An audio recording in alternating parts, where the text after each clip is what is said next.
everyone, and welcome to Beyond the Ball with me, Colly. This week, I am joined by Paddy. Ho, ho, ho, you doing? Looking very fucking festive with our little hats. This thing's going to be wrecking me Are head you all supporting day. your team, though? That's disgusting. Come on. That is disgraceful. Yeah, so can we actually get you to turn that around? Because I'm not fucking We got looking that at in Old that all Trafford day. a few years ago. Right, Paddy, we have a special show yet again.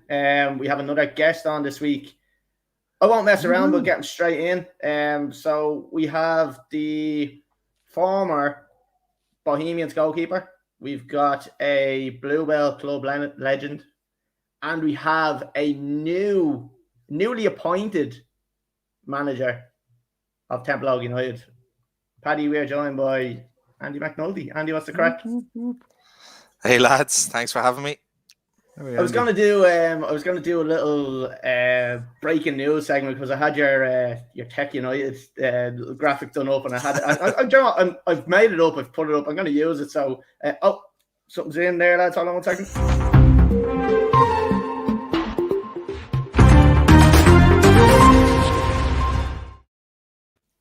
That's right. There was no way I wasn't using that, lads. Very good, very good. Yeah, I'll give you that. That's brilliant. We have breaking news. Andy McNulty has left his role as Tech United manager and has actually taken over his role at Temple Oak. Interesting. Andy, we will confirm that. There are only rumours. We will confirm that later on in the show.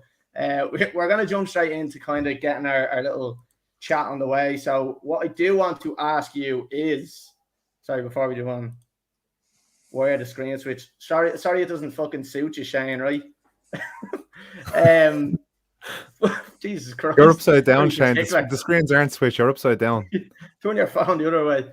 Right, Andy, look, we're going to jump straight into getting to know a bit about you and your career and where you were and where you are now. So I want to start from the very bottom. So I want to go before the League of Ireland times, before your management now, before you were in Scotland. Where were you at a schoolboy level? And was it always kind of you knew you were going to be a goalkeeper, or was there a little bit of a transition, or a little bit? Was there one particular match where you were like, you know what, put me a fucking goal here?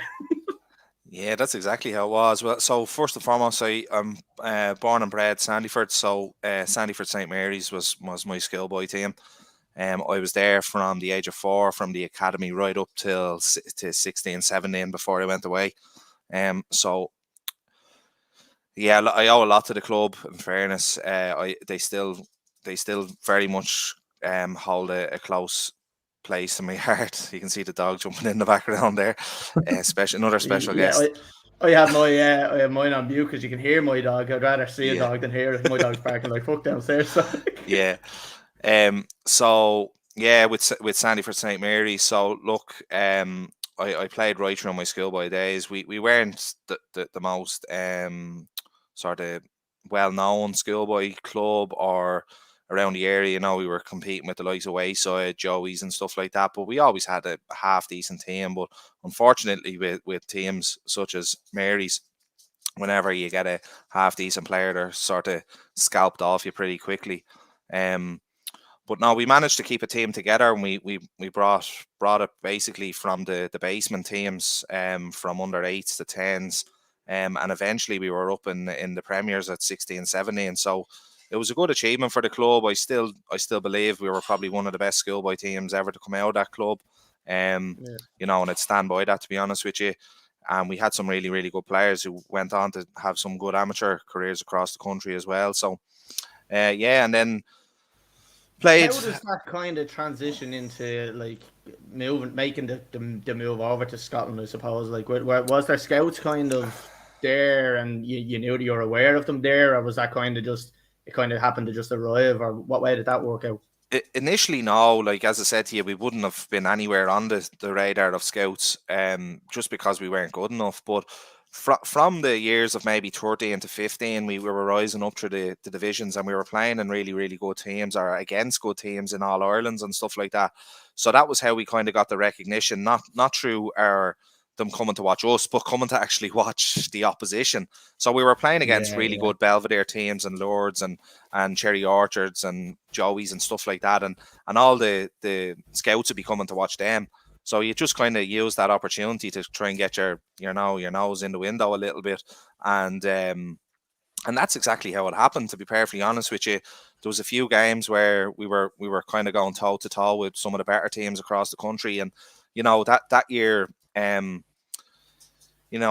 was a lot of like current and ex-professionals across those years, but like we would have played against, as I said to you, like a Belvedere team in the semi-final of the All-Ireland, and the crowds and the scouts and all were just there to watch them. They weren't there to watch Andy McNulty or to watch St. Mary's boys. But in those particular games, one in particular in Sandyford, we managed to bring Belvedere to our place in a semi-final. And now, although we were beaten, I had a relatively decent game, and that's kind of where the kick started sort of the conversations of, would you be interested? A few teams wanted me to sign for them for maybe 16s or 17s or whatever it was at the time, and I just stayed loyal to Sandyford, to be honest with you, to St. Mary's. It was just like literally you could throw a stone from my mother and father's front garden to the pitch, and that's the way I wanted it to stay.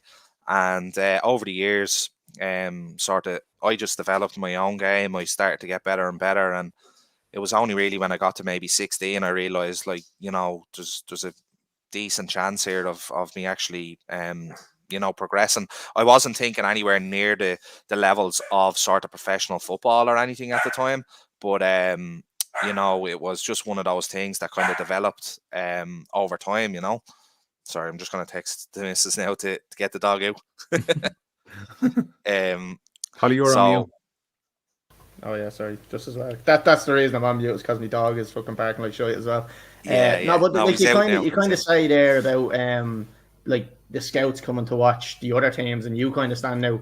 We were talking to Paulo Sam there 2 weeks ago, wasn't it, Paddy? And he said the exact same thing. He was playing for, I can't remember who he said he was playing for, someone over in Nutgrove or something like that. Could be in Nutgrove. And he was basically playing against the kind of the bigger teams, and that's where he got spotted as well. So very similar story, and it is a kind of common thing, I think, at this level, where someone makes a move across. Sometimes it just falls on their lap and they just get lucky with it. But another thing I wanted to just say there as well is, like, you're obviously playing in goal at that age, and you're at St. Mary's.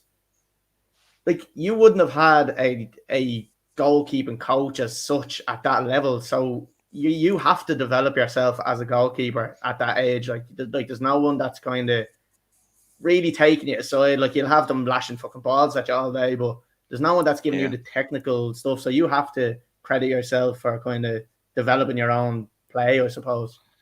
No, I was lucky, I suppose, look, you could say it was partly down to myself in terms of, I kind of kept myself taking over, motivating myself within games, and sort of performing when I needed to. As you mentioned there, like, my first goalkeeping coaching session was when I think it was like 16, when I was in the emerging talent squad. And that would be unheard of nowadays. Kids are getting it at 5 and 6, which is great for kids nowadays. But I would encourage goalkeepers, especially at a young age, if you can, to go and get specialized training, because it does help with your technique and your confidence and everything like that. Goalkeeping is a very, very lonely position, and you can only experience it when you play it. It's very, very hard to sort of explain it to players, to other players, outfield players, or even coaches or managers. So when you experience it yourself, it's a very lonely position. But you're right. I just jumped in for 5 minutes before the game, and the lads were lashing balls at me, and that was basically my warm up. But I was just lucky that I got the breaks that I did, and obviously had a bit of talent to be able to back it up as well. Yeah, it's funny you kind of say that. I actually had a stint in goal myself playing, and I'll tell you what, it's the most depressing place in the world when you're after making a mistake and you cause the goal. And you're just praying your teammates get you over. Like that's literally all you can do. Like, because you can't go up and fucking score a header from a corner because you're just not able to do it. Like, so it is a very lonely place as a goalkeeper when you make that mistake and you do concede a goal. Paddy, you had kind of jump in with questions. Yeah. Well, I suppose as a goalkeeper as well, I remember I used to have me yellow Irish jersey on, thinking it was Packy Bonner. Who inspired you as a kid to become a goalkeeper, and how did you kind of fall into that position? Well, I fell into the position initially. I wasn't a goalkeeper to start off. I was kind of very much a squad player. I was the youngest on the team by a country mile. I think I might have even been 2 years younger than the rest of the guys. It was just simply down to my size. I was always bigger and taller than the rest, and I didn't look out of place. I was able to look after myself, which was good at that age. And it was actually the manager's son who was the keeper at the time, and they were away, and obviously with them being away, someone had to stand in for the game. And it wasn't like nowadays where you kind of rotate them and you have to have a certain amount of minutes played and stuff like that. It was literally you're in, that's it. So, I think I got a run of 2 or 3 games maybe while they were away, and did reasonably well. And kind of just went from there. I think the manager's son at the time didn't really fancy playing in goal, so it was I know he wasn't really playing that much, so like it was an opportunity for me to play more regularly. So that's sort of how it came up, and I happened to be half decent at it as well. So you weren't looking at any keepers going, "Oh, I want to be like him." Is there anyone that you used to watching? Listen, it was always Shay Given for me. To be honest with you, look. I would have looked sort of further afield, like maybe Casillas later on and stuff like that. But it was always Shay was always number one for me, to be honest with you. He was just the way he conducted himself on and off the pitch. He was just the team could always rely on him. He does. He just seems, but he was always there for Ireland and Newcastle when they needed him. When they needed him in the big games, and like he was never probably like what you would class world class goalkeeper. He wasn't far off it, in my opinion. But he was just always Mr. Reliable. You could just put him between the sticks, and I think the defenders would be instantly confident with him behind them. And I think that could have went for any team across any team in Europe, any club in Europe. I think he could have fit into that. I think maybe some of his attributes probably held him back a small bit in terms of maybe his height, or he didn't come for crosses, which was something that's a big part of the game. He relied on his instincts and his reactions to get him through games, and like, to be fair, 9 times out of 10 it worked for him. He had a really, really good career. Probably didn't win as many trophies or accolades as he should have throughout his time, but I don't think he's probably going to be remembered as one of the great Irish goalkeepers ever. Absolutely. And what type of a keeper were you? Were you one of the mad, like Peter Schmeichel keepers that be screaming like a maniac, or were you more composed? And no, to be honest with you, everyone that says about goalkeepers, they always say you have to be mad to be a goalkeeper, and pretty much in the same breath, everyone that's speaking to me actually says, I was probably one of the more sane or quieter of those keepers. But now, listen, I knew when I needed to let a roar, or when I needed to come for a cross, or these are probably the lads that were afraid of you. Yeah, well, that could have been it. Yeah. But no, I didn't really have. I wasn't that vocal, and to be honest with you, that probably held me back in my early years as well. Because when scouts are going to watch you, that's one of the things that kind of ticks the boxes. They want to hear you first, don't they? Exactly. Can you command your area? Can you tell your defenders what to do and stuff like that? And I didn't really learn that until later on in my schoolboy career, and maybe it held me back, maybe it didn't. I don't know, but I wouldn't have been the most vocal growing up now, to be honest with you. Probably because I was playing in an older team as well. I was the younger kid and stuff like that. Maybe that could have been it. I don't know. That comes with age as well, doesn't it? That confidence. Yeah, it does, absolutely. Yeah, with a bit of maturity, it helps. I just want to jump back into one other thing there. Just so, like, obviously we just had a look at our kind of schoolboy career. So then we touched a little bit there on Scotland. So obviously we know now that just after saying that the scouts kind of came across and you happen to be spotted from them. Like, how do you, what age is that? Was that 16, 17 years of age when that happened? Yeah. So how do you go? How do you make that decision to move over to Scotland, kind of drop everything that you've got going on at the moment, and then kind of say, right, fuck it, let's go for it. We see what happens. Yeah, well, like, they were kind of sniffing around for the guts of maybe a year, and my mom, like, in fairness to her, she like, she didn't tell me, but she advised me very well. She said to me about, you know, like finish off school, and I finished school at 17, and then, you know, things kind of like became available to me then, and I was going on trials and stuff like that. And to be perfectly honest with you, I was over in Scotland, and you know, I initially went over to on trial with Rangers for a week, and that kind of kick-started a lot of conversations, because when I came home, it was in the Daily Star. They used to do like a little middle page, and it was right up about me going off to Rangers. And you know, I think it would have been the first Irish person or something to sign for Rangers or something like that. I can't remember exactly. So there was a spread in the paper, and that kind of got the phone calls coming in and people coming to matches and stuff like that. Wow. So then I went back over to Scotland to Motherwell. They were really keen. They kind of offered me an extra week's trial, and you know, they were asking me like, would I be happy with the accommodation and whatever was offered and stuff like that. And then Rangers were really keen as well, but they actually had Charlie Adams' younger brother, who was playing in goal, and he was very highly rated. I think he was like a year or two younger than me at the time, and they kind of wanted to fast track him into the older age setup. So you know, I kind of had that in the back of my mind as well. And then I was sitting in Glasgow, I think it was, and I got a phone call, and it was Inverness, and they wanted me to head up to Inverness for a week or two as trial. And I said, well, I'm actually in the airport here at the moment. Is there any way you could like sort me out for the next flight up to Inverness? And so they did. And when I went up there, I went up for, I think I was only there a day or two, and they kind of offered me a contract. I was there training away, and they were happy with what they seen. And to be honest with you, the thing that kind of swung it in Inverness's favour was they offered me a 2-year deal at the time, and obviously a little bit more security, longevity then. Yeah, exactly. So I kind of opted for that, and I was thinking to myself as well, you know, like, with all due respect to Inverness at the time, they weren't like a huge club in the SPL.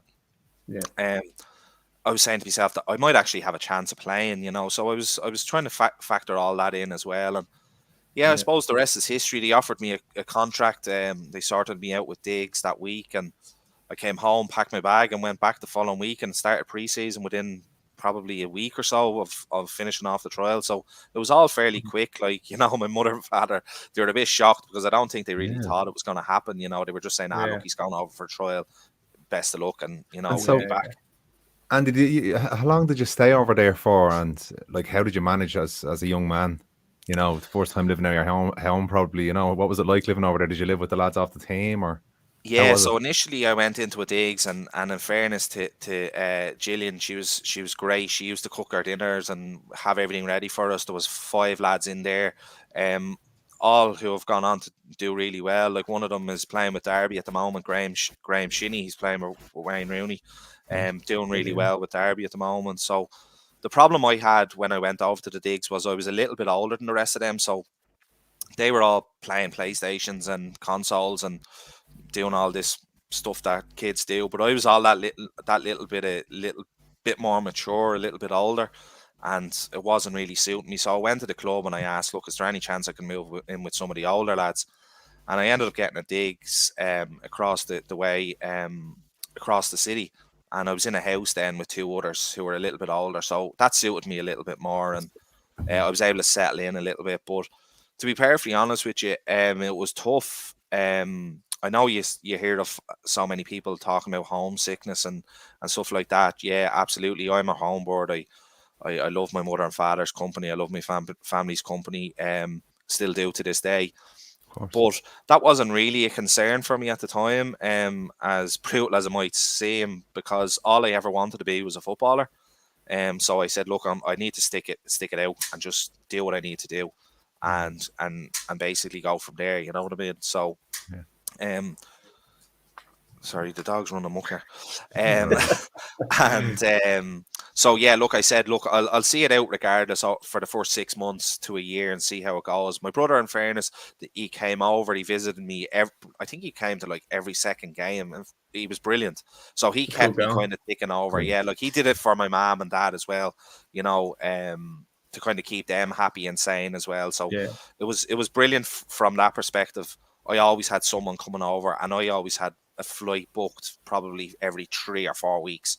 So if we had a game or if it was called off for a week off or whatever, I'd fly home for a day or two, and everyone's happy then. Right.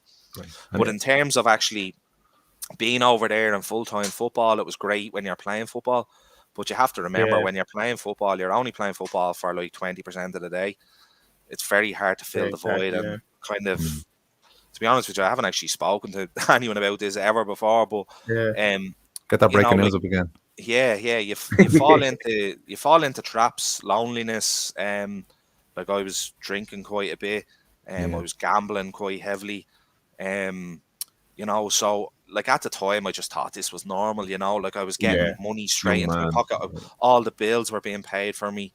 I didn't have to worry about money or anything. Life was great. I was playing football for a living. And then, you kind of go on a slippery slope. And thankfully I was somewhat able to control it to a certain extent. But I suppose it's difficult, isn't it? Because I suppose, like, as a young man, you're thinking to yourself, yeah, I'm living the dream here. I'm a professional footballer, or like I'm getting paid for this. And then I suppose, but 80% of the time, if there is that massive loneliness factor, it's a confusing one, because you're kind of saying to yourself, well, why am I like absolutely blissfully happy here? You know what I mean? What's going on? So then, as you said, you're filling the void then with drink or gambling or whatever. I suppose you hear about it with a lot of footballers. I don't think nowadays it's as bad, because I think clubs are aware and they have psychologists and stuff. Yeah, there's better education around it today now. Definitely. And so I suppose, from a sustainability point of view, how long could you stay doing that? Like, were you in Scotland for a long time? I was there for 2.5 years, but it started to take its toll. I was getting into trouble off the pitch, and the club were starting to come knocking, and I was having conversations that I shouldn't have been having with my coaches and managers, and ultimately it was the axe that kind of fell for me at the end of my 2 years, 2.5 years. It basically that came back and bit me in the arse, if I'm being honest. It was the first conversation that came up. We can't trust you. That's why we're letting you go. There's no doubt in your ability. We think you're able to make it, and we think you could have done a good opportunity, but you're taking someone else's opportunity. There was another 2 or 3 of us sort of,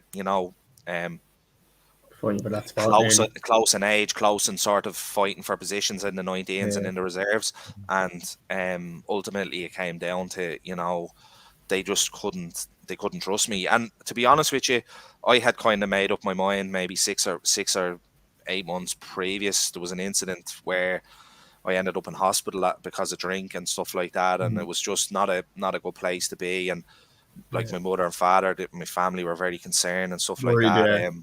Andy, I'm sorry, I heightens it as well. Just to thank you for being so open about this on the show. No, look, it's really, to be honest, I'm sure if there's anyone listening, it'll help them as well if they're in a similar situation. So thanks very much. No, it's fine. It's actually the first time I've ever spoken about it, to be honest. So it's a bit unusual. We only get exclusives on this show, Andy, as we seen earlier on. I mightn't be articulating it probably the best way, because I haven't actually spoken about it before. Perfect. But it was a tough period in my life, and as crazy as that might seem, it was one of the best times in my life as well, because I was playing football every day, and that's all I ever wanted. Like, if you ask any of my family, from the ages of like 4 to 16 to whatever, all I ever had was a pair of gloves, boots, and a ball. That's all I ever had. That's all I ever wanted off Santi. That's all I ever wanted for birthdays. It was just the next set of boots, the next set of gloves. And to get an opportunity and waste it like that, it's not a regret of mine, because I don't ever feel that I was good enough to to be a millionaire. I always felt I was good enough to make a half decent career out of it. Yeah. But look, it is what it is. We'll never know. Exactly. You can't live your life having massive regrets. You know what I mean? Exactly. Like, thinking about what if. You live your life for what you have in front of you, and that's it. That's exactly it, Paddy. And I don't have regrets. Yeah. Did you go on loan or something to Elgin? Did that happen as well? I did, yeah. Yeah, that was a great experience for me. I actually got to play in the Scottish Football League, and I got to play. I was I think I played like 16, 18 games, something like that, for Elgin. Yeah, brilliant club, absolutely brilliant people. It's only down the road. It's between Inverness and Aberdeen, and it's a crazy little town. It's full of wonderful people. It was a great experience. You know, so again, like that whole time was built of good and bad experiences, but like a lot of them were good. I got to meet a lot of friends that I'll have for life. Only a few years back there, even, you know, 6, 7, 8 years on, I went to one of my pals' weddings. You know, we were invited over, so we had a good shindig over in Scotland and stuff like that. I'll have friends for life through football. That's sort of the magic of football. Yeah, you go through these experiences with these type of players, and exactly. It's just a brotherhood kind of thing, isn't it? Like where you always have that kind of affiliation with certain players with certain moments in your career and stuff like that. Yeah, absolutely. So just we'll move on from Scotland, which was actually really good hearing about, because I didn't know too much about it. Like, when you came back from Scotland, what was kind of the initial reaction from everybody? Or like, does that thing kind of get into your mind? And I think I was listening to a podcast with Jack Byrne on it, where it's kind of this thing where, he's gone away and he's come back now. He wasn't able for it, and there's all these. Yeah, you're gonna hear these type of things. So, what was the initial reaction from everyone when you came back, and what did you do footballing wise? Did you jump straight back into it, get back on the horse and just keep going, or did you kind of take a little bit of time out? Well, when I came back, I was actually I was surprisingly in demand. I got quite a few phone calls from League of Ireland teams, and you know, I had some serious conversations about signing for some very good sides. But ultimately, as you probably hear with quite a lot of people, the disappointment of coming home and being released kind of hits hard for someone that, you know. Look, I probably realised it was my own fault, and you know, I was home for a reason. But it's still, it's not nice to hear it either. You know what I mean? So you still want to be a footballer. You still want to give it a go. So, you know, I was probably sulking and feeling sorry for myself for a while, and I actually then went to Bray Wanderers, and Bray, in fairness to them, they were great with me. I had a little niggle in my knee that I had over in Scotland, and they helped me kind of rehab back from that. And I was doing okay. Like, listen, I'm not going to say I was going to break into the team or anything, because they had Chris O'Connor there. He's a club legend. He was playing every week. But I was doing okay. Like, I was getting good reviews and everyone was happy. And then, unfortunately, the knee blew out again, and you know, I was out for a few weeks, and then we kind of just decided to knock it on the head, because I think it was coming to the end of the season or whatnot. And you know, I said, look, I'm just going to go back and play amateur. I got an opportunity to start a new job, and I just took it, and you know, things kind of fell into place, and I ended up being in that job for like 10 years or whatever, you know. So it's just mad how it all works out. And then I just went back to amateur football with Bluebell. I went straight into Bluebell then, following Bray Wanderers, you know. So you're kind of like, I suppose I've talked to a couple of people, and then they call you a club legend at Bluebell. So how do you think you've kind of gained that reputation? Sorry, just commenting there from Shane Cabinet. Love the fact Andy is being so open about alcohol, because there's Colly nodding his head, agreeing with cracking open a bottle. Yeah, well, that's true. Look, at least I'll admit it. I have a problem. I'm happy to admit it as well, Shane. But like, so obviously you're saying there, you kind of the Bluebell thing, like you became a club legend. So how do you get that status at kind of a Leinster Senior League team? Like, is that kind of just been there for years, or do you get more involved with the team, or what happens there? Like, I think it's a mixture of both. I was very loyal to the club. Again, I had a lot of offers across my time to either go back to League of Ireland or to change to another Leinster Senior League club. Bluebell were never. They had a great history in the league. They won the most intermediate cups. They've won quite a lot of leagues, but they hadn't been successful in 30 odd years. And I was given an opportunity, and I felt like I owed the club a little bit, and I kind of got my love for the game back a small bit playing with Bluebell. It's probably definitely the happiest I've ever been playing football when I was at Bluebell. And it took us a while, but we got a team that were able to compete on the pitch, and we managed to win a few league titles and do really well in cups. And get the recognition that we deserved, or I felt we deserved. And I think that's sort of how you kind of get your name out there. I was the ever present in the team from 2009, I think it was, right through to only last year, the year before. So I would have played quite a lot of games. Everyone knew. I was synonymous with playing with Bluebell, and that's more or less it. And obviously the success helps. Winning It kind of got my face and my name out there for quite a few seasons, and I was able to win a few awards and stuff like that. So it was a good few years that I had there. And then also near the end of my time, I actually was when I left Bluebell, I was actually the chairman at the time, which is Jesus, right. Fair enough. I was the player chairman. So that's sort of, but that was what I was all about when I was at the club. I just did whatever I needed to make sure that the club progressed on and off the pitch. From fundraisers. It seems like a loyalty thing, though, doesn't it? Because you've said there, like the guts 10 years, you're there, and then you talked about that kind of at the start where you were loyal to Mary's as well, and kind of stuck with them. It's an uncommon kind of attribute you get with a lot of players these days, where like they kind of bounce around teams and stuff like that. So there's a lot to be said for kind of sticking at the one team for a number of years. Like that's kind of how I think that's how you kind of.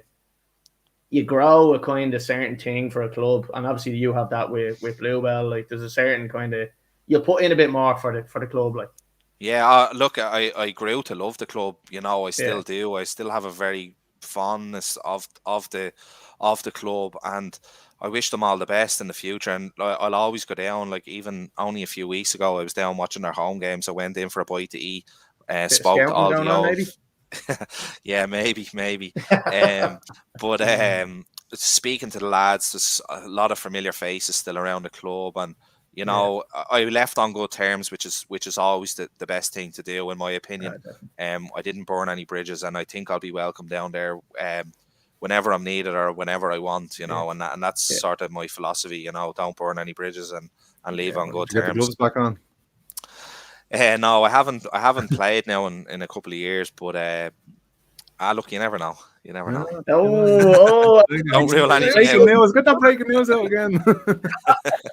So look, obviously in between kind of them years, you played for Bowls. So how does that happen? So are you at Bluebell when you get the call to go play for Bowls? Yeah. So how does that happen, and who calls it, and like talk us through kind of the process of getting the call from a League of Ireland team? Because look, there may be a couple of people watching now that are kind of 17, 18, 16, 17, 18, hoping to kind of go down that same route where maybe there's something they can do to help. If there's any advice that you would kind of give that would have definitely sped up the process for you, like what would you think? Well, first and foremost, Colly, I think the message I'm a huge advocate, a huge ambassador for the Leinster Senior League and amateur football, not just the Leinster Senior League, amateur football in the country. And I don't think it gets the respect it deserves. There are fantastic players within the amateur ranks across the country 100%. And I do think a little bit more respect towards those players needs to happen, and happen quickly, for the betterment of the game throughout. Because what's happening is, and I'll be honest with you, kids do not want to play amateur football once they've been let go from a League of Ireland setup. They'd rather go and play with their mates or not play at all, and that's not right. So I would say that first, it's not the end of the road if you're playing Leinster Senior League. I had a long and relatively successful career. There are mates of mine, ex-teammates, rivals, if you want to call them, all have had glittering careers in the Leinster Senior League. They've won amateur international caps. They've won the European championships when it was held here in Ireland. Wow. Like, these are all serious achievements for an amateur footballer. It shouldn't be taken too lightly. And that's what I would say to anybody that is listening, any amateur, any young lad, go and play in the Leinster Senior League, in the amateur leagues across the country. It is not the end of the road. I was picked up when I was, it must have been like 24 maybe. I can't even remember now when it was. I was 23, 24. As far as I was concerned, I was playing with Bluebell. I was doing what I could, and then all of a sudden, a League of Ireland team comes knocking at 24 years of age. And I know of so many other people that has happened. So that would be the first message I'd say to anybody is just keep at it. If your aspirations are to play at a higher level, just keep playing. And if you're good enough, people will come knocking and they'll recognize the talent and you'll get an opportunity. So basically what happened with me was I was just playing really well with Bluebell, and there was 2 or 3 keepers in the divisions at the time who would be recognizable as being probably the best.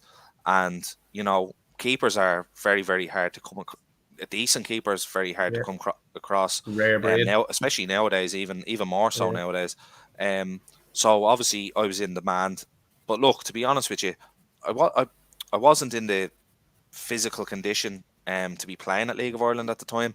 But the way Bows were, they were just on the back of a financial difficulty, and they were putting a makeshift team together, and they just needed someone with somewhat of experience and who could put on a pair of gloves, basically. And that's sort of how that opportunity presented itself. And I had a couple of trials at Drogheda and again at Bray, and conversations about here or there. And basically I was told, look, there's a good opportunity that you're going to play at Bows. And I said, look, I can't turn that down. And that's how it kind of progressed from there. I does that come from your manager, your manager at Bluebell, or did they directly contact you? Like, how does that? Is that the phone call made to the club? It was a bit of both. So in football, there's always a bit of skullduggery and a little bit of tapping up going on. There's the informal approach before there's the formal approach, and that happens at all levels. That happens in professional game as well. Happens in the pub. Exactly. So I had kind of got the feelers were thrown out. Would you be interested? And I kind of spoke to the manager, and we were having a really good season. I think we were like 10 or 12 points clear in the division at the time. And I was saying to myself, do I walk away from a league winning side here to go and play in the League of Ireland? But ultimately, when a League of Ireland side, especially just a club the size and the history of Bows come knocking, you say you can't really say no, So I jumped at the opportunity, and I managed to get a great experience out of Bows as well. I got to play in the Europa League qualifiers, got to play in Dublin derbies against Shamrock Rovers. Got to play in some really, really big games, and it was brilliant, great experience, and one I'll hold with me for the rest of my life, Very good. And sticking with Bows, some of your stats were good enough. Like you won a good few games, got a couple of clean sheets. So you stuck out there for the season, was it? Yeah, just the one season, Paddy. Yeah, like I was happy with. As I mentioned already, I wasn't in the physical condition to play at that level, but I was happy with my performances, and and the team's results were really, really good, because we were nailed on to be relegated. Every single pundit, every single player, every single fan expected Bohemians to go down that year, and we proved everybody wrong. We were actually comfortably mid-table in the end, and we pulled really, really important results out, and it was like how do I explain it? It was kind of like a mix match of all these sort of fringe players from other amateur ranks, or other teams that were let go. It was a bit of just a last minute stick together of a team, of a squad. And it just worked. It just worked. Yeah. It's 1 in a million shot. That'll never happen again. That will never, in the Premier Division, that will never happen again. And I'm confident enough to say that group of players a lot, because I suppose if they had got relegated, sometimes that can be a slippery slope as well. So you don't know where you'll end up. Well, listen, Paddy, 100%. Like I'm on podcasts, and I'm on Bows for, like, in terms of like Twitter and stuff like that. I'll still retweet all their stuff, and I'll engage with fans, and I'll get DMs, or I'll meet people on the street, and they'll actually thank me for the 2012 season. Not thank me personally, but for being part of it, because the club were in a difficult position at the time, and just to stay in the division was a huge achievement. But to do it the way we did it, we were in the Europa League qualifiers. Now, we had a bad result in the end, but it was still a great experience. We managed to beat Bows Rovers 4-0 in Bows in Dalymount. Wow. All those experiences, all those memories, people still talk to me like, what are we now, nearly 10 years on? You know what I mean? So it's always it's lovely to have those memories. Yeah. And it's lovely for people to come up and acknowledge those sort of I wouldn't say achievements, but those sort of No, it is an But achievement. it is achievement, yeah, 100% personal those achievement anyway moments. as well. Yeah, those moments across your career, across it's something that my brother has has a couple of my jerseys framed in his house, and I've got one framed in my mother and father's, and there's a couple of photos up on the wall and stuff like that. So it's always something we can refer back to, Yeah. Show the kids. One of them would look lovely right there on my back wall now. So yeah, I'll pass it down to you. Yeah. So Andy, you were saying about the physical attributes to play from obviously the amateur level to League of Ireland level. What was the difference? Because I suppose for myself, kind of thinking about it now, like what was lacking, and where do you think could you have filled in the gap, or is it just like they're more of athletes, professional athletes at that level? Yeah. Listen, like as much as an advocate and an ambassador for Leinster Senior League and amateur football, I'd like to claim or self-confessed is that it's the speed of body and speed of thought that is the difference. It's the fitness, mental and physical fitness, that is the difference. There is no doubt that there are good enough amateur players to play at that level. It's just it takes time for them to get their match fitness and their speed of thought up to speed to that level. And that is the main difference. I'm not saying, there's no other differences, but to me, that they would be the two main attributes that if you could sort of improve from the amateur game, it would give you a very, very good chance of playing at League of Ireland level. And that goes for, even the first division. There's always a debate. It's a constant debate whether, the best Crumlin side, the best Bluebell side, the best Mockta side, would they be able to compete in the first division? The answer is in one-off games, or maybe over the course of half a season, you might. But ultimately, their fitness and their lack of sharpness would catch up on them. Leinster Senior League teams always do well in the FAI Cups because they're just once-off games. We raise our game. Amateurs raise our game like 50% just because of the occasion. You can't do that every week.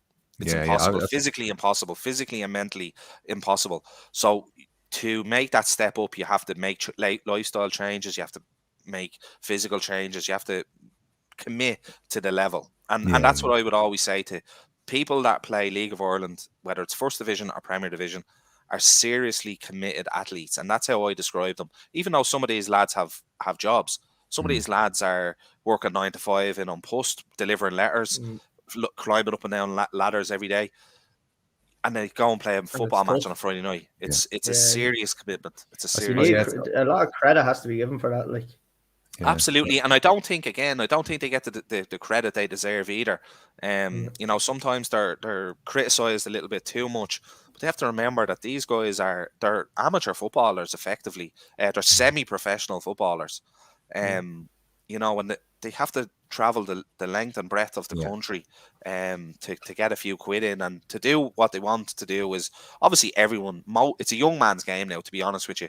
I think I was listening to a League of Ireland podcast there. I think 90% of the league is like under the age of 26 or something like that, something mad. So it's a young man's game. They're all trying to chase professional contracts. The problem is you've only got a handful of professional teams in Ireland. With a 20-man squad, let's say. So you've only got 100, 120 places that are professional places in Ireland. And there's God knows how many footballers. The standard, like I only got into it last season. I started supporting Rovers, got my season ticket for this year. But this jumped on the bandwagon, what? The bandwagon, yeah. No, I only fell into it, but like I have to say, bringing the young flood, to be honest, that's what got me into it. But the standard is so high. I didn't think it'd be that high. Like when you're sitting there talking about them actually being athletes, like they really are. Like when I'm going to these matches, like it doesn't matter who they're playing against. Like the level of competition is really serious, like in this country. Yeah, well, I think Rovers, Bows fans won't thank me for saying this, but I think at the moment Rovers are definitely a step above everybody else in terms of fitness, ability, the players that they have available to the budget, everything like that, facilities. I think they're sort of the team and the club that everybody needs to aspire to be, in terms of being successful and having a model. Whether it's sustainable or not is probably a different debate, but that's what you have to aim towards. Being a full-time professional academy, full first team, second team, whatever it may be. Yeah. Unfortunately, with Ireland, the standard of players is really, really good, but the standard of the industry is really, really poor in terms of the support networks, the finances, the facilities. All of this it's not conducive to a very good footballing environment. You know, and that's unfortunate for these people that want to play football. Like I'm not going to lie to you, I've gone to League of Ireland games where, you know, I'm after 60 minutes I'm contemplating whether to leave or not because it's a poor game, the facilities aren't great, the weather's crap, the pitch is crap, everything, you know. But that happens at all levels. You can go to a League of Ireland, you could go to a Premier League game in Old Trafford or anywhere, and you could get a bad game compared to other, especially nowadays. Yeah, well, yeah, but well, I'm an ABU anyway, so you'll always get a bad game in Old Trafford. But we always accept them type of people on the podcast. So, but although we do have a really, really good product, it can always be improved. But I just think the external challenges that teams face makes it an impossible task for them to be a very, very good outfit on the pitch, if that makes sense. And I think with Rovers, the model that the facilities and everything that I just mentioned that they have, I think they're, you know, a cut above the rest at the moment. And I know Derry and I know Derry and Dundalk are trying to, but even all the money that Dundalk have shipped into wages and stuff like that, their facilities are still probably one. The pitch itself is probably still one. It gets a lot of criticism across the country from players and fans. So it just needs to be invested in. So just touching on what you're saying there, obviously mentioning Rovers being kind of, I suppose, head and shoulders above everybody else. Like, so as say, not a non-Shamrock Rovers fan, and you see them making a signing like the likes of Jack Bourne coming back there, who now, look, let's be honest, he's an international, played over abroad, done very well, played in Man City. He's a very experienced player. So when you see someone like him coming back, do you say as a Bohs fan, would you be thinking to yourself, oh, for fuck's sake, we're never going to catch these? Or do you think, right, this is elevating the whole league to a certain level where we're bringing up the standard of the league? Like, as a football fan, I'm saying it's great for the league. As a fan of any other team other than Shamrock Rovers, I'm saying shit, because this is increasing the gap between us and them. Because there's no doubt this fella is a superstar footballer. He's brilliant. He shouldn't be playing in League of Ireland. I don't think there's anybody that would dispute that. But he's here, which is brilliant for the brand of League of Ireland. But it's just more difficult for everybody else. You don't want to run away. You don't want to run away horse in next year's in next year's title race. Now, I don't think there will be. I still think they'll win it. I still think they'll win it, and I do think they'll win it by a few points. But I don't think it'll be as runaway as it was this season, maybe previous season as well. I think Derry and Dundalk and maybe one or two others, maybe Sligo, maybe Pats, depending on obviously how all their new players and management and stuff like that sort of settle in. That pack should be a little bit closer, but I still think Rovers are the team to be. Cool. So look, we kind of talked a little bit about your whole kind of footballing career and a little bit about League of Ireland.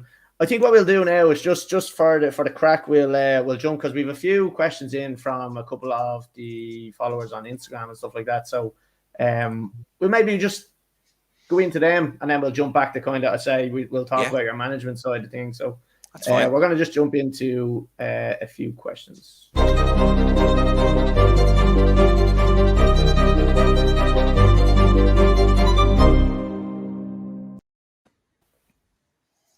Don't stitch me up here. Graphics, I'm telling you, Andy. It's unbelievable. Right, look, we have a couple of questions there that have been sent in from a couple of followers on Instagram and stuff like that. A couple of them we've already nearly touched on, but I'll throw them up on the screen anyway. And if we've already we've already answered them. We've kind of just brushed over them. So Yeah. this one came in from Bluebell United themselves. Best moment playing for the club. No doubt, first league title. 2014. It was 29 years in the waiting, and my God, I had played for the club for 4 or 5 years beforehand, and we were just so close. We had so many runners-up medals. It was just, we were always the bridesmaids, and it was just heartbreaking. And when we got that monkey off our back, my God, we had a session for 2 weeks solid, and it was one of the best 2 weeks of my life. Honestly, I know Brilliant. I'm probably overstating this, but my God, like if you ask anyone of that league winning side, Jesus, it was just such a relief. Like we had people involved in the club. I had a person, like Christy Bean, Lord rest his soul, he passed away a couple of years ago. He was in his 80s, I think, at that stage, and he came up. He was crying. Like, you have these men that were involved in the club since the very beginning, crying, saying thank you. Like, this is an amateur football club, and that's what it means to these people. That's what it meant to us. Like, I'm not going to lie to you, I was crying. Because it just felt, it was just such a relief. But that'll be the standout moment, no doubt. Yeah. Brilliant, great memory. You jump onto this one. Yes, okay. Where are you going after Tech? Breaking news. Yeah, so a bit of breaking news this evening. Yeah, a bit of an exclusive. No, look, I'm heading over to. Well, first and foremost, I do want to go on record and thanking Tech for giving me the opportunity to manage at amateur level. It was a big risk from their point of view. Again, as I mentioned earlier on, we left on good terms. Everything was a good, honest conversation, and they understood that I had to leave for my own reasons, for my own progression. And I'm making the move over to Temple Oak United, so I'll be taking over a position in Tech United from the new year, and I'm looking from immediately actually. So I'm looking forward to that, and I can't wait to get going. So we're in 1A in the intermediate for the divisions. new players are going to be coaching. Yeah, well, look, I've managed to reach out to a couple of them and got messages through to them on the WhatsApp and on the players group and stuff like that. So, we'll be looking for your lads. yeah. That's one of the hardest parts of amateur management. But no, look, I want to be, I suppose I want to be able to play some good football. I want to be adaptable within games, on and off the ball. I want teams to have good character, and really represent what the club is all about. And ultimately, the main challenge, the main reason why I'm there, is to bring us back up to divisions and make sure that we're competing in Senior Sunday within the next few years. And that is the goal. We set down as a club, and we have a couple of years planned to see where we are. And ultimately, we want the club to progress, both on and off the field. So that's what I'm looking for. I'm looking for the players to row in on that and ultimately help the club to success. We're gonna come back to that one as well after the rest of these questions. So we'll move on from that one, because I will touch back on that, because we are going to be talking about your management then after this. So we'll move on to the next one, which is from Shane Kavanagh. Will Bluebell be in Division 1 or possibly even Premier League any time in the future? Do you see that ever happening? Well, there is talks of a third tier coming in. To be honest with you, with the current parameters and criteria set out by the league and by the FAI, I don't think it's financially viable for any amateur team to do it at this moment in time. Just simply down to finances. You're talking, I don't know if these numbers are factually correct or not, but you are talking anywhere between 50 and 70,000 euro to run a League of Ireland side at a very, very low level. And like I'm telling you now, that is not sustainable for any amateur football club at this moment in time, unless they have a financial backer behind the scenes, unless they have a huge blue chip sort of sponsor. That is not happening. So they'd have to sort of loosen the criteria and loosen the travel, the expenses, and the parameters to play in within a third tier or even a second tier. Until that happens, to me, it would be suicide for an amateur team to go in and play at those, because I think you're only surviving for a couple of years and then you're going bust. Yeah. And is there a massive fine in getting away from that, or getting it? Like, I thought I heard something about 10 grand fine if you want to actually drop out of the league. Am I right in saying that? Could be, yeah. I'm not sure about that one, Colly. Now, to be honest with you, it wouldn't surprise me. Yeah, I heard that before. Now, I don't know whether it's maybe the team can't financially support themselves, but maybe I can't remember what it was, but I heard something about there being kind of a 10 grand fine if the team has to If you drop can't out. financially support yourself, we're going to fine you 10 grand. No, How Irish is that? Yeah. Right, we'll move on to the next one, Paddy. Okay, this is from IBB Boots. Which is his favourite pair of football boots he has ever worn, and why? An odd question to ask a goalkeeper, because I don't think they give a fuck about boots. Yes and no. My favourite ever were the old white Tiempo Legends. I had a pair when I was in Scotland and I just loved them. They were just all white leather. You can. I don't think you can even get them anymore. I know, in fairness to Irish Boot Bible, they do all the old classics. I'm yet to see any of those. If I'll stand to be corrected, but yeah, they're the old white Tiempos. Yeah, they're just different class, comfort, look. Now listen, you might say I couldn't get away with a pair of white boots, but I managed it somehow. We'll throw up a pair of them later on one of the socials. What was that? Right. Well, look. If Irish Boots Bible want to send us a pair, look, we won't take out a free pair of boots. Next one is Ian from the Did You Hear show, lads. Before we jump into this question, I actually do want to just give these lads a shout out. They're fucking sound, yeah. They have their own podcast. It's called, obviously, the Did You Hear show. They threw their own podcast party there on Friday. I went to it and it was fucking deadly. And I have to admit, the lads are fucking bang on. And anyone that kind of is looking for podcasts or does listen to them, definitely check these out. The lads are sound. I had Al Foran on this week and oh man, I was in stitches laughing.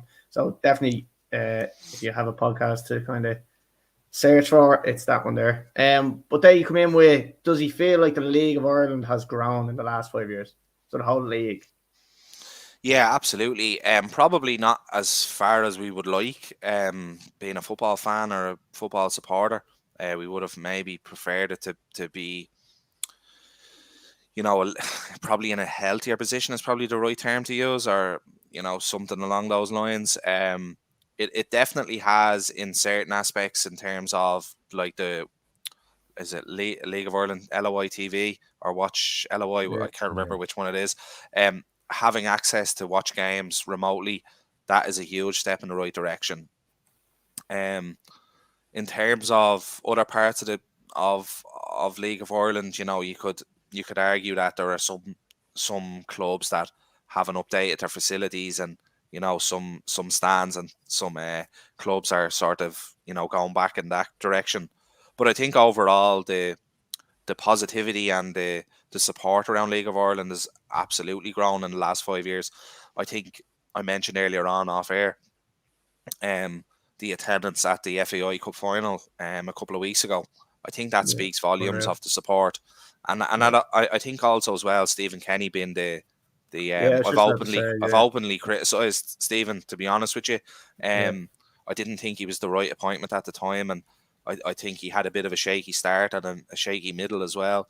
But he's really finished off strongly. I think he's in pole position for a contract extension and to bring us into the next qualifying campaign. And I do think that has helped the league, because obviously he's had his ups and downs in the league, but he's a very, very successful and very, very popular League of Ireland person. So I think that will only help the League of Ireland. I have been the same as well. I've been kind of criticising him quite a bit, because as far as I'm concerned, I don't know whether it's the Chelsea fan in me, but I go on results, and that's all. If we don't get results, we sack our managers. I obviously know there's a longer kind of future ahead of us with the Irish international setup and stuff like that. look, I kind of was.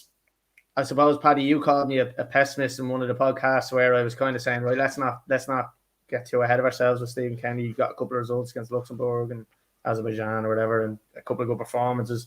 And I did say the performances against Portugal was the most impressive thing, rather than the wins that we should be getting as standard against them kind of teams like Azerbaijan and stuff like that. But it is again, as you say, good for the country and for the league to see him kind of doing well there. So I want to be wrong. I want to be wrong about. Yeah, I think everyone does. I think everybody does. You know. Yeah. Paddy, we'll move on. Do you want to the financial situation in Irish football, isn't it? Like who are they going to get? Paulo Sam said it last week. He said, 2 weeks ago. The only way we can change certain things in the league and in the country is financial and massive investments. And he's spot on. For anyone that doesn't know, Paulo Sam's the Ireland under-16 manager. Okay, so from Mitchell Bren, 89, magic wand in hand, what's the one thing you would change about the LSL? I have to be careful how I phrase this now, but you'll be retweeting this one with it. Communication across all stakeholders within the Leinster Senior League and amateur football across the country. That includes the FEI, the league itself, referees, clubs, managers, players.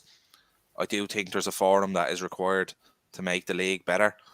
In my opinion, we are the best amateur league in the country, but because we're the best doesn't mean we can't get better. And I would plead to anybody, if they ever listen to this, if they ever listen to anybody, is that open communication between all stakeholders, and it will only get better by talking about it. We all have issues in terms of fixtures or referees or whatever it may be, and referees have the same issues that we face, and probably worse with everything that's going on at the moment. And stuff. So just opening a conversation and open communication channels across all stakeholders across amateur football, I think is what is needed to bring amateur football and grassroots football forward. Yeah, very good. Right, Paddy, this is our last question here. I'll let you do the honours. Polycon 93. Where did the nickname the Bear come from? This was actually this was my old the Bear. Yeah, the Bear. The Bear. Yeah. This was an old manager of mine when I was in Scotland, Scott Kelleher, and I don't know exactly when or how it happened, but it kind of just stuck. I think maybe my physical size or attributes, or maybe I'm a hairy bloke. I'm a hairy bloke when it comes to being in the shower with the lads and stuff like that. So maybe a combination of all of those. He thought I resembled a bear, but it stuck with me for quite a while actually. The Scottish lads obviously would have called me it, and then maybe on Twitter, and it kind of caught on over here, and it kind of stuck with me since. It definitely did, because I remember saying it to Connor Little, who obviously just be on the podcast as well, about talking about yourself, and he goes, "Oh, the Bear." I was like, the Bear. He's like, "Yeah, that's his nickname." I was like, "Oh, okay." Yeah, it's good that you finally have an answer. I never actually called myself, like I wouldn't talk in hello, I'm the Bear, like the Rock, like I wouldn't introduce myself, never anything like that, but I always got a giggle out of it, to be fair, you know. And just sorry, Paddy, sticking with that, where did the blue beard come from? That was a huge game for Bluebell. We were in the FEI. There we go. We were in the FEI Cup against Shamrock Rovers in Tallaght Stadium, and it was actually the manager's Andy Noonan's sons at the time. They said, why doesn't he do something mad with his hair or dye his hair or something like that? And I said, I'm not going to dye my hair because I'll be able to shave my beard off the following morning. I'll compromise and do the beard. So if you actually watch back the preview of that game by RTE, there's actually a little segment within that preview of me and the club dyeing the No way. beard blue. So It's yeah, look, it was brilliant. all It's about brilliant. it I was love all it. about just elevating the profile of the club at the time. You know, it was a Sure, huge game for us. We were in the quarterfinals of the FAI Cup. Nobody expected us to be there. Wow. And it was a huge opportunity for the club, and we got a great crowd, and it was just a bit of PR. You know yourself, you have to play yeah. you have to play up to the crowd. Good man. Hence, Good man. hence us wearing the Santa's hat, you know, just Yeah. probably go Promoting the off on North the Pole. backers and laugh at this, You know, you there's your ABU there. I'll have to go now. That's all that's all the questions we have from our listeners. Anyway, all we have time for. Thanks So, everyone Andy, for look, sharing their I questions. do want, thanks everyone for the questions. I do want to obviously talk to you about getting into the management side of things. So I keep fucking putting them up as them big massive jokes. I just want a little scrolly one down the bottom there would do. There we go. So look, obviously you started your management career, I suppose, with Tech. How did you get into the management side of things at the first place? And then how does it go from, like, you kind of touched on it already, but like kind of Templeogue approaching you then, like? So how I got into it was I was still playing at the time, and I knew eventually I was going to get into it. And I had kind of been started my badges and stuff like that through the FEI. But how I got into management was a bit of an unfortunate injury. I tore my hamstring with like 8 games to go or something like that. 2 years ago would have been now, or a year ago. Yeah, I'm losing track of time. So I was coming to the end of the season with Bluebell, and I tore my hamstring, and the physio said, "Look, you're out till the end of the season. So good luck, like, you know." And I was out watching games like I normally do, and you know, I stumbled across someone that was involved in the club, and I would have known them through another football connection. As football is, it's a very small world. And they kind of said to me, listen, you know, they're struggling a little bit at the moment. And I actually put my name in through a joke. They were saying we might be looking for a new manager. And I said, sure, give me a ring when you know. And it snowballed from there. That's on a story. And within probably a week, a couple of bad results went against Tech, and they were fighting a relegation battle, and they made a decision to let go of their current manager, and they made a phone call to me, and kind of was all sorted within a week from just going to watch a game and having a joke on the side of a pitch to taking up a manager's position, all within like 7 to 10 days, and that's more or less how it happened. And then I had a big rebuilding job in Tech. Unfortunately, I only had 5 games to turn around that season, and unfortunately, we got relegated. Very, very unlucky. I felt we were very unlucky. A few things went against us in terms of fixtures and teams dropping out of the league at the time, and the team that jumped over us got a couple of walkovers, and I just felt, you know, it was very, very unfortunate for us at the time. So I managed to go and get a squad together, and I went with a completely different approach. I wanted to try and play a bit of football. Excuse me. And I got in a lot of young lads who had never really played the league before. So it was a bit of a gamble, but I thought we were playing really well. We were picking up some really, really good results. Like you have with young lads, you get a bit of an inconsistency in their performances. So we'd be brilliant one week, not so brilliant the next week, and then we'd be awful the following week. And that was just sort of a bedding in period. And then, to be perfectly honest with you, I was halfway through this season, and I had no intentions in leaving Tech, but a conversation sort of sparked up, and all of a sudden there was sort of an offer on the table from Templeogue United, and it was a tough decision because I really loved the lads at Tech. I thought we were progressing really well, and we were bringing the club forward on and off the pitch. And again, look, I've no hard feelings towards Tech. It was just one of those situations where I felt, I'm not sure if you're familiar with Templeogue United. I think, Colly, you played there, but we were talking about it earlier. The facilities are like unreal. They're almost world class, you know. The They're brand new. Astro Park's fucking sexual chocolate there. Like. It's unbelievable. I've never heard that sort of description, but yeah, absolutely. The grass pitch is going to be absolutely fantastic.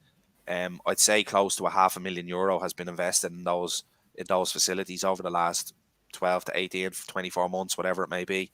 And I'm really looking forward to that opportunity to working with those players on those facilities and with that club that are they're really progressive club on and off the pitch. They've got some really, really young talent coming up through the ranks. I went to watch the 17s match there last week, and they've got really, really good players coming through. So I'm really excited about the challenge, the opportunity. I do think management is where my head is at. You know, in terms of, I know we joked about it earlier on, saying, well, like I'm still relatively young in terms of playing age, but I don't think I'll be going back playing. I think management is where my head is at, and that's where I want to do. I'm signed up to do my UEFA badges in next year, and you know, that's pretty much the aspiration. What's your current badge level at the moment? So I know they've changed it recently where you kind of have these different entry levels, and we were talking to Paul about it last week or 2 weeks ago, and he was saying depending on who you want to manage, you kind of go in at a certain level. Yeah, so obviously with being a goalkeeper, I've worked up through my goalkeeping badges as well. So I actually have my MIC license in my goalkeeping badge, right. And then I'm currently doing, or will do, the UEFA C license very shortly. So I should have that within the next couple of months. And then obviously the next step is B and A and pro license. But look, to be honest with you, they're a few years away. I just want to get a good standard, a good knowledge up in the game, and maybe my target, my goal, is absolutely to be somewhere towards the UEFA A by the time I get to maybe 40 years of age, which thankfully I have a few years to go. But that's sort of a target that I have in mind at the moment. Cool. Nice. Paddy, you want to management then? Aspirations. How high would you like to go? Let's get that magic wand back out again. Should have been Harry Potter team nearly this week with all the magic wands. Right? Back in 2 seconds. Yeah, I think obviously, listen, you know, I don't want to sound too like sort of pie in the sky sort of stuff, but you know, there's been League of Ireland managers that have started in Leinster Senior League. There are international managers. Stephen Kenny, for one, started in the League of Ireland. So there are stepping stones that I can work towards. But at this moment in time, my main focus is on obviously learning the game. You know, getting an opportunity at Temple Oak. I do think that is something that I will look forward to over the next few years, is bringing those players and that club up to the top division. And to me, that would be a huge success. And you know, that is sort of my sole focus at the moment. I don't want to look too far beyond. As I said to you, I do have a plan of trying to get my A badge by the time I'm 40. And by that stage, then that opens a few more doors. So I don't know what will happen at that stage. It's very hard to call. But I do have aspirations of managing at as high as level as I can go to based on my qualifications, I suppose. I'm involved with my son's football team at just grassroots now. It's only academy level. But for anybody looking to get into management, is it difficult to get your badges? Or have you found it difficult? And I mean, gone all the way up to pro, how many years do you think it'll take you? Well, look, there is a huge commitment to doing them. You know, getting up to your C license, it's okay. Like it's not too bad. It's, you know, there's a few courses here or there, and obviously with COVID they've been online, and I have to say the FAI coach education team have been brilliant in delivering those courses. Excellent. But you know, it's the next step for me is UEFA B, and that takes, I think, the guts of 12 months. There's a lot of assignments, there's a lot of, you know, feedback and mentoring and stuff like that you have to be involved in. So they're not easy, you know. And then the UEFA A and obviously the pro license, there's not many people that are getting these licenses. One, they are expensive, and two, there's a serious commitment to them as well. And with people with families and their own job, and Full-time jobs, yeah.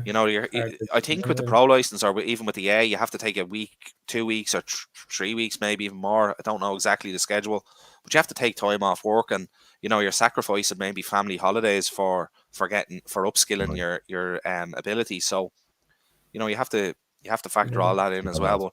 But going back to your point, I want to continually upskill.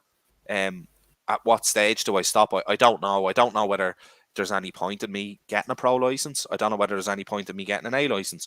But I'm going to keep kind of making steps on that ladder until I get to that point. Exactly. Yeah. Excellent stuff. No, thanks very much. Interesting. Paddy, shall we just jump on? We do some quick fire questions. We're an hour and 15 in, so we won't be going on too much longer. But I've put up a few quick fire questions there, Paddy. I'm sure. Do you have them on your screen there? Yeah, let's go. So, best player you've played with again and against? With Sean Gleeson, Bluebell. Only played with him for a few years, but this man was an incredible talent. He probably didn't play enough at the high level in amateur or professional ranks enough. But if he gave it a good go and if he got the right opportunity, he would have been a really, really good player. But and I've been lucky enough to play with some really, really good amateur footballers across the time. But this fella was he was different gravy. He was like a Kante in terms of we just go about his business, but he was like having two men. It was just brilliant. Wow. And what about the best player you played against? There's quite a lot. There is quite a lot. You've got the likes of James Lee at Crumlin, probably one of the most decorated amateur footballers in Ireland. Tony Griffiths again with Crumlin. Later played with him, which was great. But the person I hated playing against was Jerry Bambrick, centre forward for Crumlin. He just always scored. I think he just never got through a game without scoring. He was just a nightmare for me and for teams. And he was one of the reasons why Crumlin were so successful for a long time. He just knew a way of hitting the back of the net. Probably Jerry Bambrick, yeah. You get seriously roughed up as a keeper, don't you? Yeah, you do. Yeah, you take it personally, to be honest with you, Paddy. Like, when you're conceding these goals and you've got lads that are shooting at you, you just want to take a little bit of anger and frustration out on them. But no, it is. It's a crazy position. The coming out now. Look. Yeah, no, it's an unusual position. It's a very demanding and very rewarding position, all in one.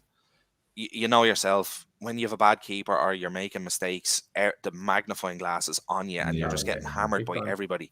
Look at the professional game. It's a very lonely position.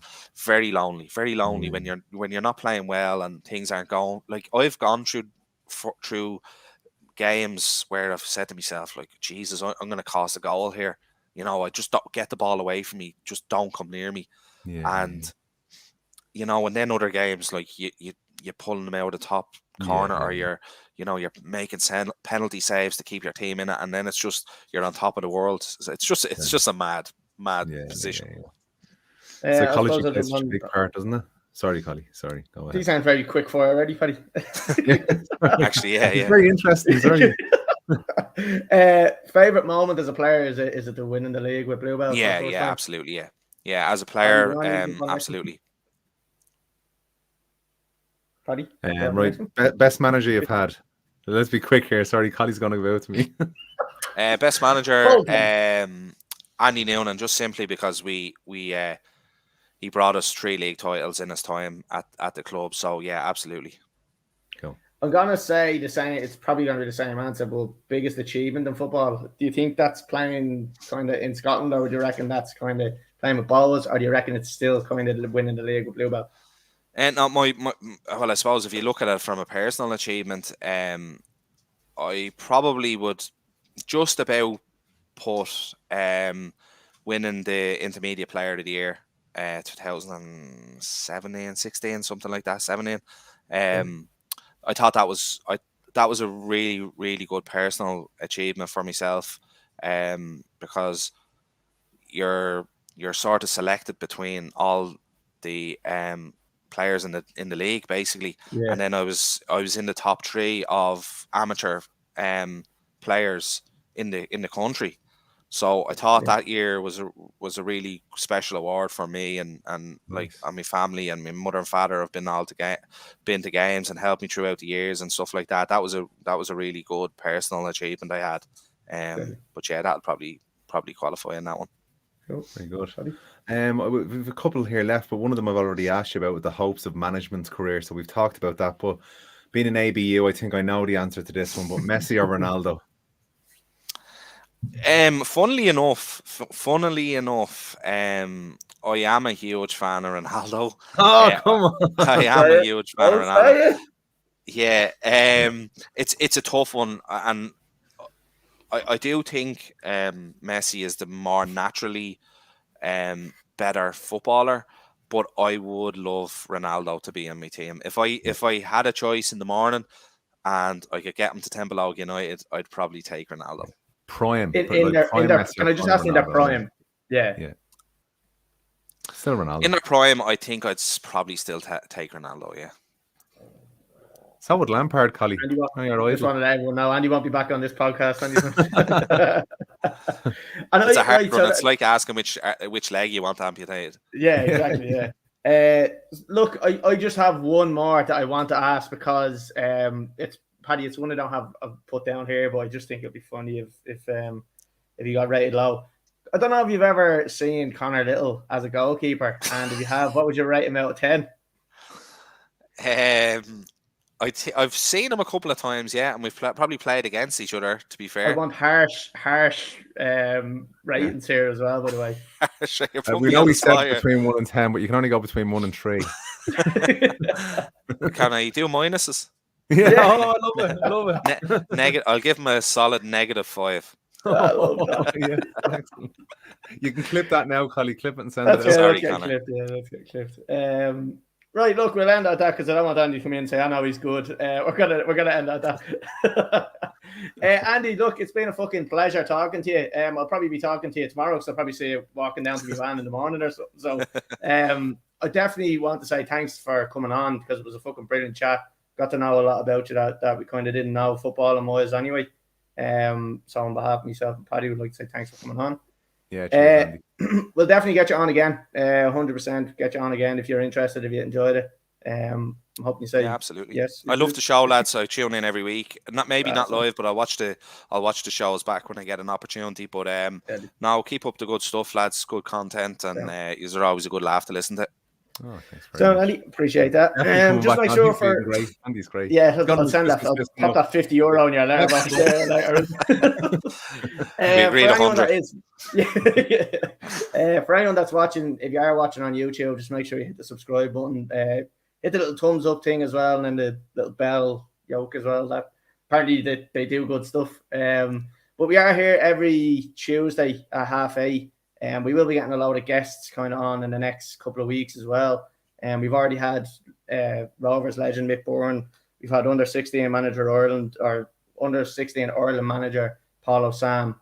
And I was talking to Niall Quinn. Niall Quinn could potentially be coming on at some stage in the new year. Robbie Keane is another one that we want to get on at some stage. I'm in contact with him a bit as well. So. But there's a lot of people. We're just throwing out names here. Yeah, I want to get Ronaldo on as well. Yeah, me too. James Bond. I'm in good company here, haven't I, Paddy? Only the creme de la creme. I'm bottom of the barrel compared to those lads. Right, but look, we're going to end it there. Andy, like I said, massive thanks for coming on. Really appreciate it. But I do want to thank you, Paddy, as well, because you were a big part of the show. So I do want to say thank you to Paddy for coming on as well. Oh, thanks, Colly. Happy Christmas to everybody listening. It's been a great. This is the last show of the year, is it? Last show of the year. No, we're going next week. But should we have to say Happy Christmas now, because we're not into Christmas yet? So Andy, Happy Christmas. Colly, Happy Christmas. I hope everyone has a wonderful Christmas, and thanks very much for listening, everybody. Thank you. Yeah. So look, like we said, we will be back the same time next week, 8:30 on YouTube, Twitch, and Facebook as well. So make sure you go and follow us on all them. Hit subscribe, hit like, hit all that stuff. So. Andy, thanks again, and we'll see everybody next week. Ball, Colly.